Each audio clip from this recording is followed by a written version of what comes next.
ఆంధ్రప్రదేశ్‌లో చంద్రబాబు సారథ్యంలోని జాతీయ ప్రజాస్వామ్య కూటమి ప్రభుత్వం కొలువుదీరిన తర్వాత ఇటీవలే తొలిసారిగా కలెక్టర్ల సమావేశాన్ని నిర్వహించింది.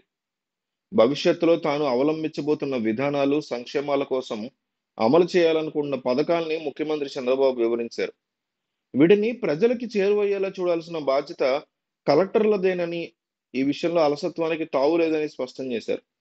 ఒకటే పథకం ద్వారా ప్రజల్ని ఎన్ని రకాలుగా ప్రయోజనాలు కలుగుతున్నాయో తెలుసుకుందాం అన్నారు. సెప్టెంబర్ 1వ తేదీ నుంచి పేదల సేవలో పేరుతో కొత్త పథకాన్ని ప్రారంభించబోతున్నారు. దీని పేరు పేదల సేవ. పేదల సేవలో ప్రతి నెల 1వ తేదీన ముఖ్యమంత్రి, మంత్రులు, ప్రతినిధులు ప్రజల వద్దకే వెళ్లి సమస్యలను తెలుసుకుంటారు. సాధ్యమైనంత వరకు కొన్నిటిని అక్కడక్కడే అధికారుల ద్వారా పరిష్కరింపజేస్తారు. తర్వాత తాను ఎన్నికల హామీలో ఇచ్చిన ఉద్యోగాల కల్పనకి సాధ్యమైనంత వేగంగా అమలు చేయాలనే ఉద్దేశంతో చంద్రబాబు నాయుడు ఉన్నారు. స్కిల్ డెవలప్‌మెంట్ అంశాన్ని కలెక్టర్ల సమావేశంలో ప్రత్యేకంగా ప్రస్తావించారు. త్వరలోనే ఈ పథకాన్ని ప్రారంభించి యువత ఉద్యోగాలిచ్చే దిశగా అడుగులు వేయబోతున్నారు. 2047 కల్లా దేశంలో పెరుగుతున్న వృద్ధ జనాభాని దృష్టిలో ఉంచుకుని వారికి అనుగుణంగా కొత్త పథకాల్ని వారి అవసరాలకి తీర్చేలాగా ప్రవేశపెట్టాలని భావిస్తున్నారు. ప్రతి జిల్లాలోనూ విండ్ టర్బైన్స్‌ని ఏర్పాటు చేయబోతున్నారు. అలాగే సోలార్ పథకం మీద ప్రజలకు అవగాహన కల్పించి వారిని సోలార్ విద్యుత్ దిశగా అడుగులు వేయించబోతున్నారు. ప్రతి ఇంటి మీద సోలార్ ప్యానెళ్లు ఏర్పాటు చేయించి వాటి నుంచి విద్యుత్ కొనుగోలు చేస్తారు.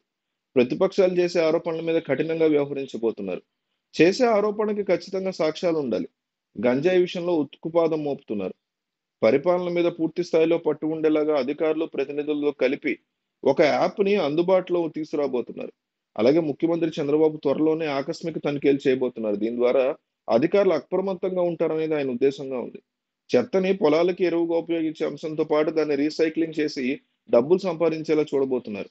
అధికారులు క్రియేటివ్‌గా ఆలోచించి ప్రజలకు మెరుగైన పాలన అందించాలని చంద్రబాబు నాయుడు కలెక్టర్ల మీటింగ్‌లో కలెక్టర్లని, అధికారుల్ని వీళ్ళందరినీ గూడా కోరారు. అయితే చంద్రబాబు నాయుడు ముఖ్యమంత్రిగా పగ్గాలు చేపట్టిన తర్వాత పాలన పూర్తిగా పరుగులు తీయించే ప్రయత్నం చేస్తున్నారు. గత ప్రభుత్వంలో చోటు చేసుకున్న లోటుపాట్లని పరిశీలించి అవి తమ ప్రభుత్వంలో తలెత్తకుండా జాగ్రత్తగా అమలు చేసుకుంటూ వస్తున్నారు. కొద్ది రోజుల క్రితమే రైతులకి సూక్ష్మ సేద్య పథకాన్ని ప్రకటించిన చంద్రబాబు ప్రభుత్వం తాజాగా అన్నదాతల కోసం మరో నిర్ణయాన్ని అమలు చేయబోతోంది. ఈ పంటలో నమోదైన రైతులకి ఉచిత పంటల బీమా వర్తింపజేస్తుంది. గత ప్రభుత్వ హయాంలో రైతులకు సంబంధించి తీసుకున్న నిర్ణయాల్ని చంద్రబాబు ప్రభుత్వం వరుసగా సమీక్షించుకుంటూ వస్తోంది. దీనిలో భాగంగానే పంటల బీమా నమోదులో అన్నదాతలు వ్యయ ప్రయాసాలకి తగ్గించేందుకు ఈ పంటలో నమోదైతే చాలు అని ప్రకటించింది. వచ్చే రబీ సీజన్ నుంచి 2019లో వైసీపీ ప్రభుత్వం రాకముందు ఏ విధమైన అంశాలైతే ఉన్నాయో దాన్నే వర్తింపజేస్తోంది. ఈ విధానాన్ని మంత్రివర్గ ఉపసంఘం సిఫార్సు చేసింది.